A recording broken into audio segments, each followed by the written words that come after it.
everyone. In the last video we have discussed the legal damage. To continue the legal damage, we should have to understand injuria sine damno and damnum sine injuria. So let's start from the injuria sine damno, in which means violation of a legal right without causing any harm, loss or damage to the plaintiff.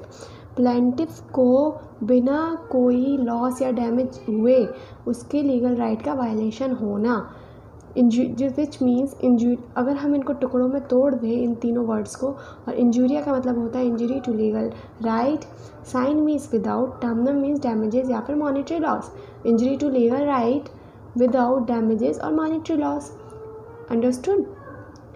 We should know that it is actionable per se. Actionable per se means we have studied in the last video kinds of tort, in which first was actionable per se, जिसका मतलब था actionable without the proof of some damage caused by an act। बिना proof के और actionable हो और ऐसा damage हुआ हो किसी एक्ट के द्वारा, वो actionable per se होता है। इसमें फर्स्ट केस हम पढ़ेंगे एशबी वर्सेस वाइट का केस।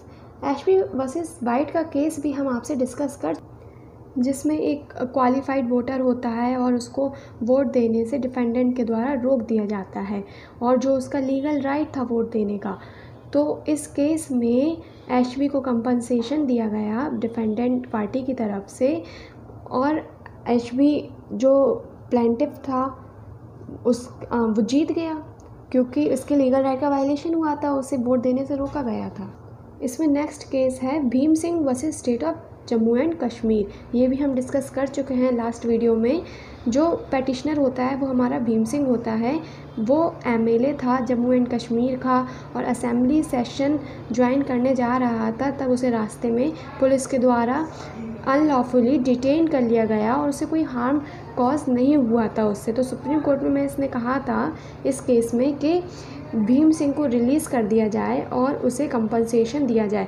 उसे एग्जाम्पलरी डैमेजेस के तौर पर 50,000 रुपये दिए गए थे, 50,000 रुपीज़ एज ए कंपनसेशन।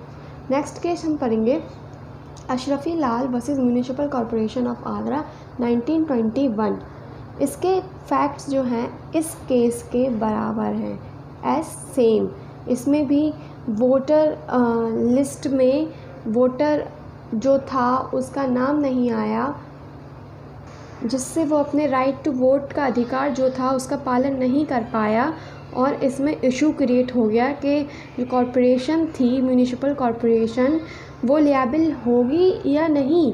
तो कोर्ट ने बताया, court accepted the principle of Ashby versus White as a example of injuria sine damno. Injuria sine damno को बेसिक प्रिंसिपल मानते हुए उन्होंने, और एशबी वर्सेस वाइट के जजमेंट को मानते हुए उसी जजमेंट को फॉलो किया और उसे कंपनसेशन मिला।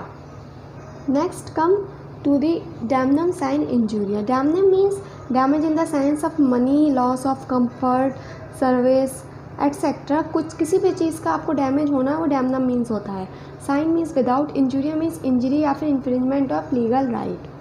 सो जैसा कि हमने इंजूरिया साइन डामनो में ऊपर पढ़ा था कि injury to legal right without damages monetary loss, इसमें विदाउट था, इसमें ये नहीं हो रहा था और इसमें ये हो रहा था।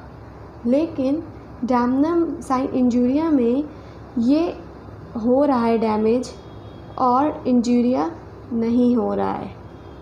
तो मतलब क्या है, जहाँ लीगल राइट का इन्फ्रिंजमेंट नहीं हो रहा है, सो सिर्फ डैमेज हो रहा है, तो आप क्या उसमें बात ला सकते हैं? आपको कंपनसेशन मिलेगा? बिल्कुल नहीं। इसका मीनिंग कम्प्लीटली पढ़ते हैं, damages monetary loss to the plaintiff without violation of legal right. बिना लीगल राइट हुए मॉनेटरी लॉस होना या डैमेज होना वो डैमनम साइन इंजूरिया कहलाता है।